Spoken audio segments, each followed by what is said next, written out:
நிறைய பேருக்கு வந்து மெஹந்தி போடணும்னு ஆசை இருக்குது. ஆனால் அவங்க போகிற மெஹந்தியில் வந்து பேசிக் ஸ்டெப்ஸ் வந்து ஃபாலோ பண்ணாமல் ஸ்ட்ரெயிட்டாக வந்து டிசைன் போடணும்னு சொல்லிட்டு போடுறீங்க. அது கரெக்டான விஷயம் தான். ஆனால் பேசிக் ஸ்டெப்ஸ் வந்து நம்ம ஃபாலோ பண்ணாதான் நம்மளுக்கு அந்த கர்வோ அந்த லைனும் வந்து பர்ஃபெக்டாக வந்து கிடைக்கும். அப்போ தான் நீங்கள் போகிற டிசைன்ஸை வந்து நீங்கள் நினச்சாம டிசைனோட லுக்கும் இருக்கும். ஓகேங்களா? மறக்காமல் என்னை வந்து சப்ஸ்கிரைப் பண்ணாதான் சப்ஸ்கிரைப் பண்ணிட்டு பக்கத்தில் பெல் ஐக்கன் கிளிக் பண்ணால் நான் போகிற நெக்ஸ்ட் வீடியோ வந்து உங்களுக்கு வந்து அப்டேட் ஆகும். ஸ்விங் கோன் தான் எடுத்திருக்கேன். ஸோ கோன் ஹோல்ட் பண்ணுறப்ப வந்து இந்த 2 ஃபிங்கர் தான் யூஸ் பண்ண போகிறோம். ஓகேதா? இந்த 2 ஃபிங்கர் தான் யூஸ் பண்ண போகிறோம். அந்த 2 ஃபிங்கரில் இந்த தம் ஃபிங்கர்ல தம் ஃபிங்கர் அந்த தம்ஸ் அப் ஃபிங்கர் வச்சு தான் நம்ம என்ன பண்ண போகிறோம்னா ப்ரெஷர் கொடுக்க போகிறோம்.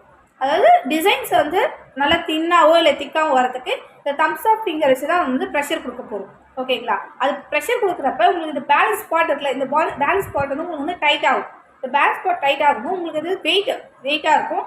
ஸோ மெஹந்தி போகிற எஜ்ஜெல்லாம் போகிறப்போ உங்களுக்கு ரொம்ப வந்து டிஸ்டர்ப் ஆகும். சம்டைம்ஸ் வந்து இப்போ இந்த மாதிரி ஃப்ரண்ட்டில் வரும். ஸோ வந்து உங்களுக்கு நீங்கள் போகிற டிசைன் வந்து டிஸ்டர்ப் ஆகும். ஸோ இந்த பார்ட் வந்து எக்ஸஸ் இருக்குல்ல, இந்த பார்ட் வந்து 2 ஃபிங்கருக்கு நடுவில் கேப் இருக்குல்ல, அந்த கேப்பில் இப்படி ஹோல்ட் பண்ணிடணும்.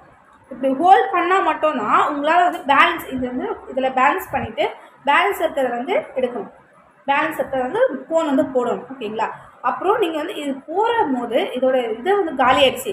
நீங்கள் எடுத்த அளவு வந்து குவான்டிட்டி வந்து காலி ஆயிடுச்சா திருப்பி லைட்டாக ப்ரெஸ் பண்ணி திருப்பி இந்த இடத்துல டைட் பண்ணிடணும். ஓகேங்களா? பேசிக் ஸ்டெப்ஸ் எப்படி போடலாம்னு பார்க்கலாமா?